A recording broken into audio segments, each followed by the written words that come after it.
something that happens when somebody is about to lose something dear to them.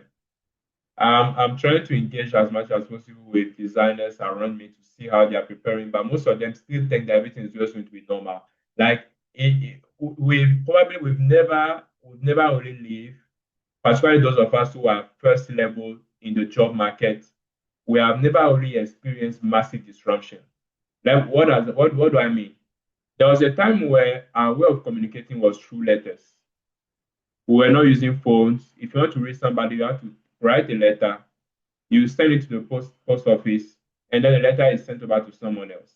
In that infrastructure or in that process, there was somebody making money with the pen, somebody making money with the paper, somebody who was the how do you call it, the post guy or the let or the yeah the post guy. I think that's what they're being called. Everything had a name. All these people were in the value chain, but the moment the phone came and the moment faster solutions came, literally all of them had to go away. Many of us is our first time like witnessing such level of disruption.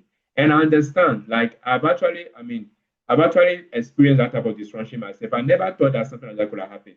That you have a good source of income, everything is going slowly, and just because market can change, market can shift, just because your customer does not only care about whether you have to take care of yourself or you have to take care of a family or take care of some responsibility, all the customer care about is a cheaper price and literally cheaper technology.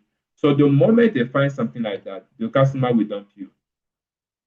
It's a game of economics. Unless the customer is rewarded in a different way in keeping you, which is hard.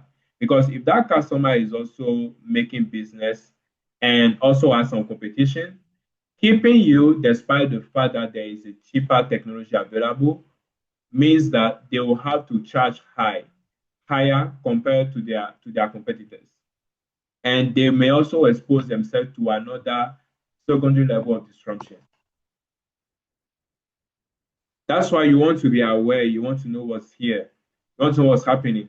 And I generally don't think we actually understand what's going on. This is a different level of disruption happening here.